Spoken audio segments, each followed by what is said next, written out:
It's keeping me warm, she lied. Ariana cooed at her, a playful glint in his dark eyes. Oh, you poor thing. You're freezing. Before she could snap back a retort, something heavy and warm settled over her shoulders. Ariana had draped his beige pea coat over her.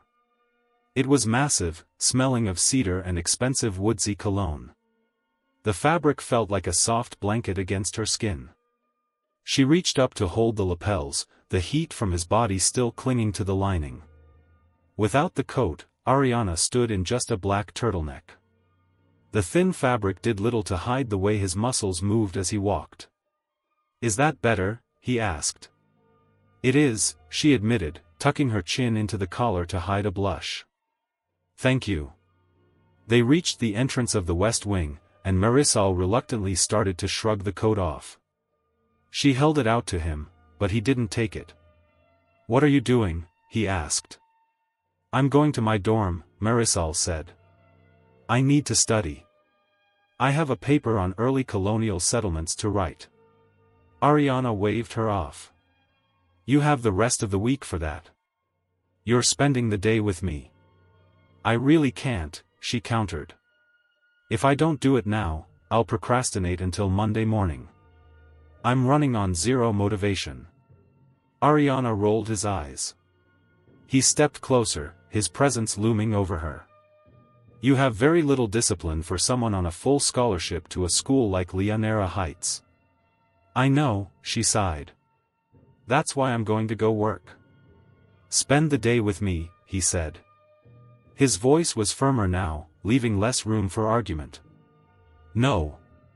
Ariana leaned in, a smug shadow crossing his face. Spend the day with me, or I'll take back that extension I got you. Marisol scoffed, her frustration bubbling up. You can't do that. It's already been granted.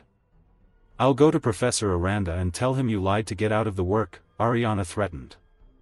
Does everything have to be an ultimatum with you? She snapped. If it gets me what I want, he said, taking another step into her personal space. I did ask nicely. You manipulated the situation, she corrected, though her resolve was melting under his steady gaze. Manipulate. Convince. Does it matter if the result is the same? Marisol let out a long, defeated sigh. She looked up at him, hating how much she actually wanted to see where the day went. Fine. All right. We can spend the day together. Ariana's grin was triumphant. He gestured for her to follow, and Marisol trailed behind him, telling herself she was only doing this to save her grade. Nope. No way. Not a chance in hell, Marisol said, backing away from the edge of the Billionaire Heights swimming pool. The smell of chlorine filled the air. The water looked clear and still, but to Marisol, it looked like a trap. Why not? Ariana asked. The why is obvious, she said, turning to bolt for the door. Ariana's hands landed on her shoulders, stopping her in her tracks. His grip was firm but not painful. Do you trust me? Marisol looked over her shoulder at him. Is that a trick question? He gave her a gentle smile, one that actually reached his eyes. I've got you. Nothing is going to happen. That would be more comforting if it came from anyone else, she muttered. She stared at the shimmering blue water. The last time she had been in this pool, she had nearly drowned. The memory of the weight on her chest and the panic in her lungs was still fresh.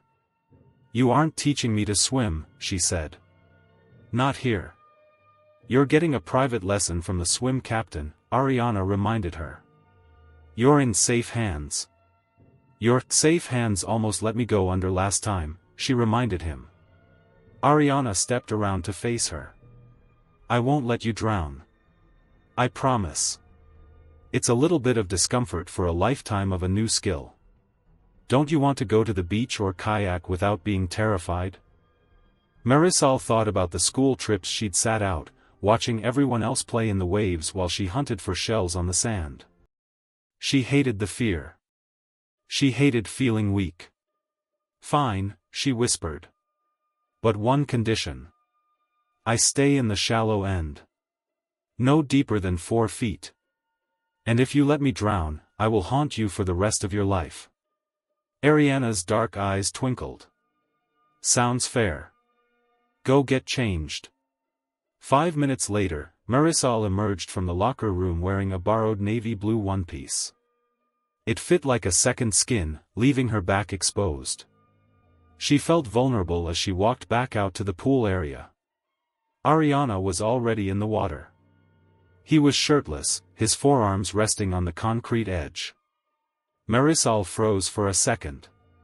She thought she was getting used to seeing him like this, but her heart still did a nervous flutter. You look flushed, Ariana noted. Are you that nervous? Very, she lied, though it was only half a lie. She walked to the steps and hesitated. The water felt cold against her ankles. If you aren't in the water in 5 seconds, I'm pulling you in, Ariana warned. Marisol didn't wait. She hurried into the water until it reached her waist, her hands white-knuckling the metal railing. She closed her eyes and took several ragged breaths. You need to relax, Ariana's voice came from right behind her. She spun around and slammed right into his chest. His skin was wet and warm. Sorry, she stammered, backing up as much as the railing would allow. You're too wound up, he said, ignoring her clumsiness. You'll sink like a rock if you don't calm down. You need to breathe from your diaphragm. He showed her how, placing his hand on his own stomach to demonstrate. Marisol tried to copy him, but her chest was too tight with panic. Here, Ariana said. He reached out and flattened his palm over her stomach, right over the thin fabric of her suit. Marisol's breath hitched. His hand was large and hot, covering the width of her waist. Inhale through your nose, he murmured. Concentrate on the pressure of my hand. Think about where the air is going. Marisol did as she was told. It was easy to concentrate on his hand. Slowly, her heart rate began to level out. The tension in her shoulders faded. There you go, he whispered. Good girl. The praise sent a different kind of warmth through her. She looked up, expecting to see him mocking her, but he looked serious. He was watching her with an intense interest that made her stomach flip. She cleared her throat and waited a few feet away. Okay. I'm relaxed. Let's do this. The next hour was intense. Ariana was a demanding teacher. He didn't give much praise, focusing instead on the tiny details of her form. He made her practice the kick and the arm movements over and over until they were perfect. I think you're ready to actually swim, Ariana finally said. He backed away toward the edge of the pool. I thought I was swimming, Marisol panted, treading water. You've been practicing form. Now you need to move, he said. Swim from here to the other side. Marisol looked at the lane dividers. That goes into the deep end. We agreed on the shallow end. You can't stay in the shallow end forever, Marisol. That's the point. You have the tools. You know how to do this. She looked at the far wall. It looked miles away. But she didn't want to see the disappointment in his eyes if she quit now. Fine, she said. 1 lap. That's it. She kicked off from the wall. At first, she was shaky, but then the rhythm took over. Reach, pull, kick. Reach, pull, kick. She was doing it. She was actually moving through the water without sinking. A surge of triumph filled her chest. But then she stopped to see how far she'd gone.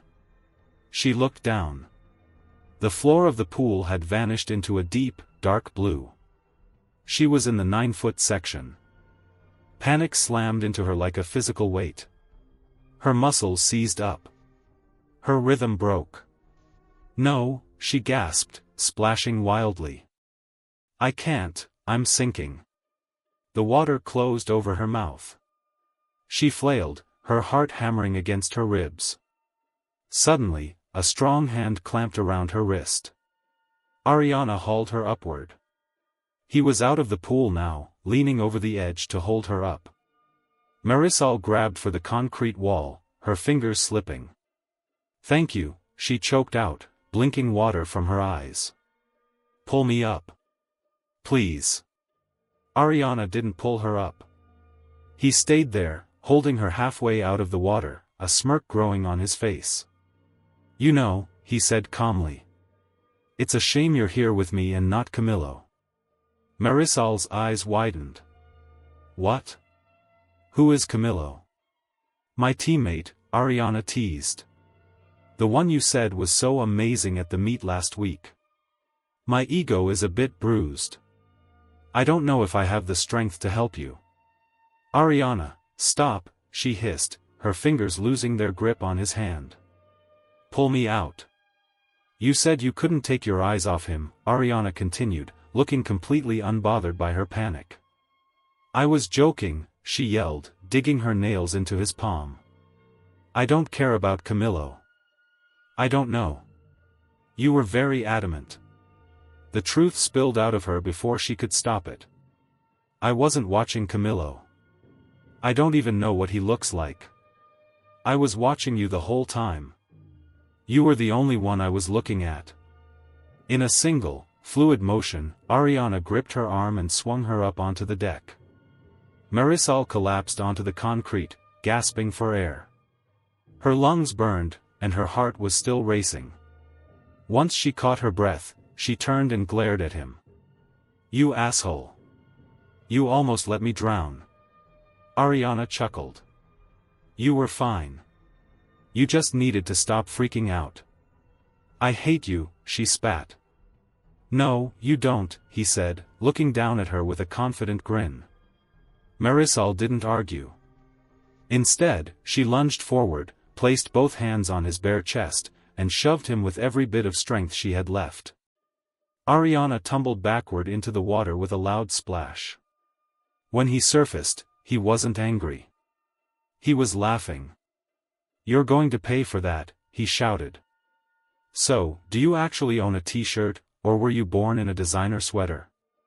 Marisol asked, her voice echoing slightly in the sterile, high-end tiles of Ariana's bathroom. Ariana didn't answer. He was already in the other room, leaving Marisol to the mercy of a shower system that looked more like a spaceship control panel than a plumbing fixture. Back at the dorms, the water pressure was a suggestion and the temperature was a gamble. Here, 6 different shower heads pulsed and steamed at a touch. Marisol took her time. She let the luxury of the hot water scrub away the chlorine from the pool and the lingering tension in her shoulders. But as she dried off and began to dress, her eyes wandered. It was a habit she couldn't quite break, the need to see what lay beneath the polished surface of Ariana's life. She opened the cabinet above the sink. She expected more of the expensive, custom-labeled hair products she'd seen on the shelf. Instead, she found a row of white tubes. "Scar cream," she whispered, picking one up. It was medical grade. Behind it sat another. And another.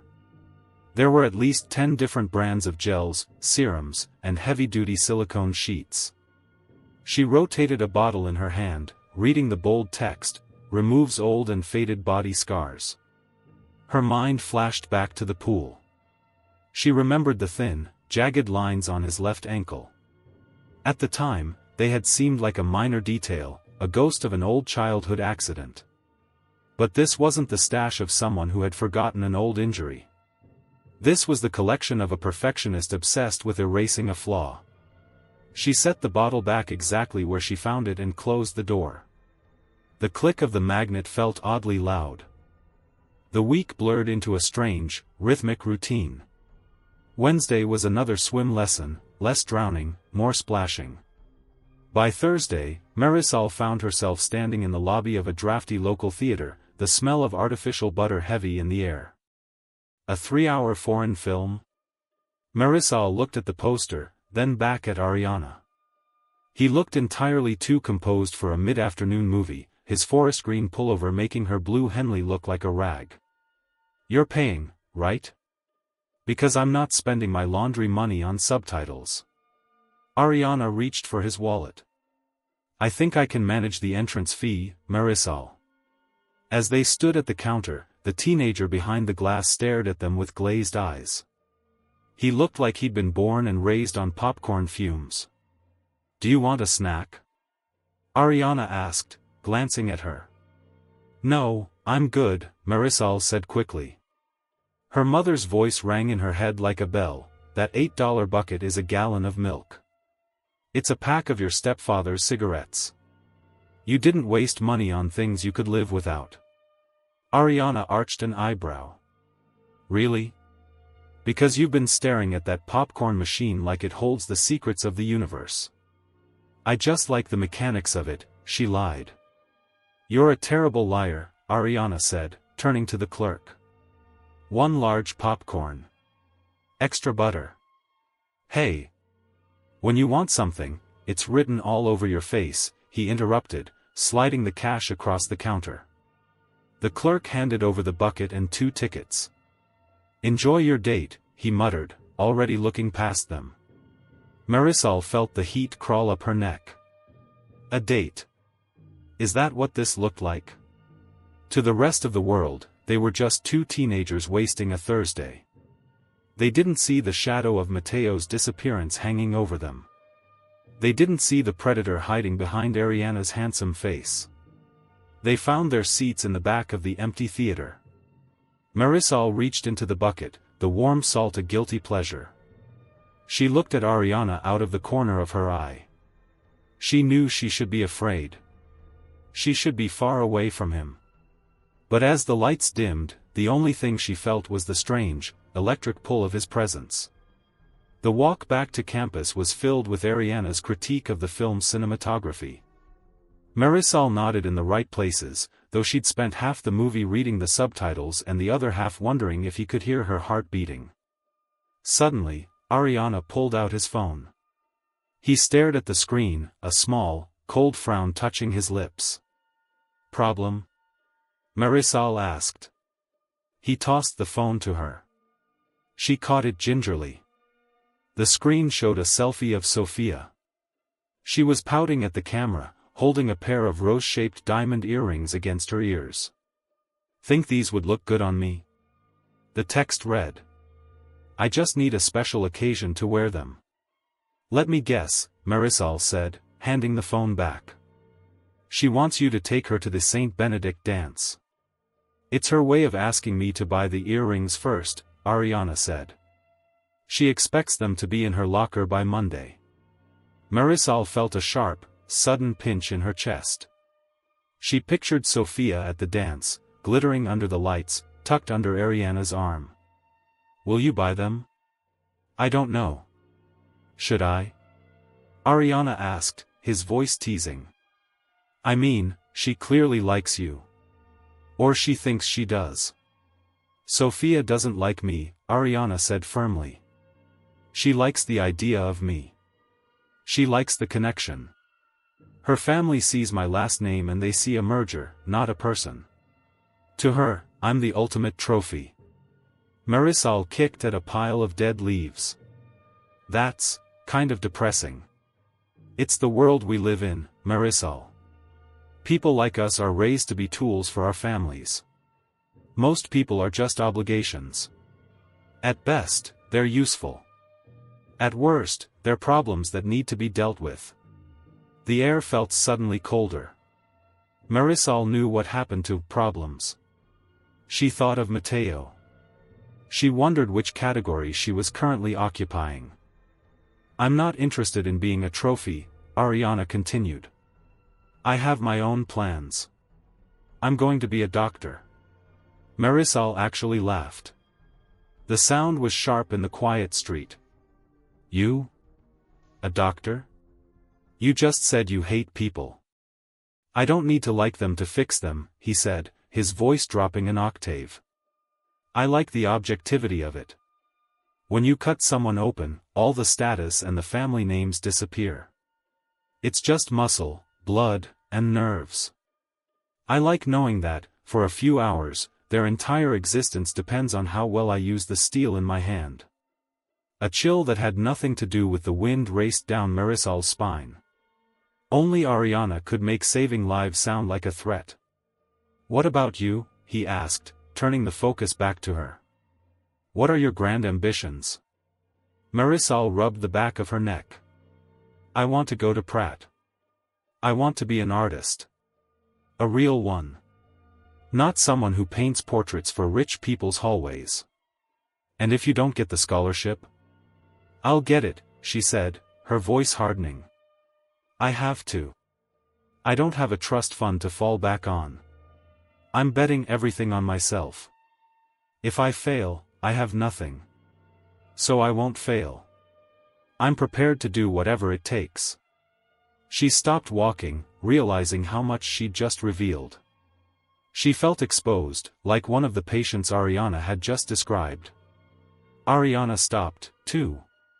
He looked at her, and for a fleeting second, the predatory sharpness in his eyes softened. It wasn't warmth, not exactly, but it was a recognition. "Look at you," he said softly. "Opening up. Like we're friends." The word friends felt like a physical blow. Marisol realized with a sinking horror that she had stopped viewing him as a monster to be avoided and started viewing him as a person to be understood. She was laughing with a killer. She was eating his popcorn. "Well," Marisol said, her voice shaking slightly as she tried to regain her footing. "According to your system, I have to be something. Am I an obligation, or am I a problem?" They reached the iron gates of Billionaire Heights. Ariana leaned in closer, his shadow falling over her. "I'm not quite sure what you are yet, Marisol." The coffee in the paper cup was bitter and black. It was exactly how Marisol liked it, though she hated that Ariana knew that. She stood in the doorway of her cramped dorm room, blocking his path. Ariana stood there with a smirk, his chest heaving slightly from a morning run. The gray shirt he wore was damp with sweat, clinging to his shoulders in a way that made Marisol's pulse skip a beat. She hated that, too. "You didn't need to do this," Marisol said. She kept her voice flat and her eyes on his. "But thanks." Ariana rolled his eyes and leaned against the doorframe. He looked entirely too comfortable in her space. "You always say that. It is like you think you can actually make me do something I do not want to do." "It is just how I was raised," Marisol replied. She shifted her weight, trying to look busy. "Southern hospitality." "Saltia," Ariana drawled. He let the word hang in the air like a challenge. "Hospitality is not the first word I think of when I look at you. You do not even have the accent." Marisol tightened her grip on the warm cup. "I worked hard to lose it. Look, I have a lot of work to do, Ariana. Why are you here?" Ariana didn't answer right away. His gaze drifted past her, scanning the tiny room until it landed on her desk. He frowned. "What is that thing?" "My computer," Marisol said. She felt a heat crawl up her neck. "It looks like it belongs in a museum," Ariana remarked. "It is from 2007, she snapped. "And it works just fine." It was a total lie. The laptop groaned every time she opened a tab. It took ages to process a single paragraph. With the campus lab closed for the holiday break, she was stuck with the relic. Ariana seemed to see right through her. His expression softened into something that looked dangerously like pity. "I came here to convince you to take a break," Ariana said. He pushed past her into the room without asking. "But seeing this setup is actually painful. You are coming to my place. I have a real computer in my study." Marisol bristled. She didn't like being a charity case.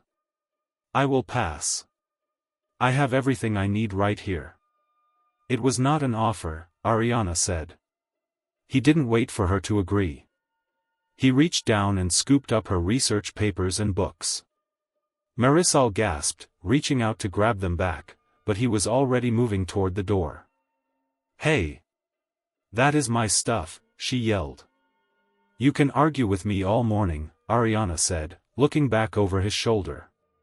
Or you can actually finish that paper. Your choice. Marisol's mouth snapped shut. She looked at her prehistoric laptop and then at her notes in his arms. She followed him out the door. The study in Ariana's house was quiet and smelled of old paper and expensive wood.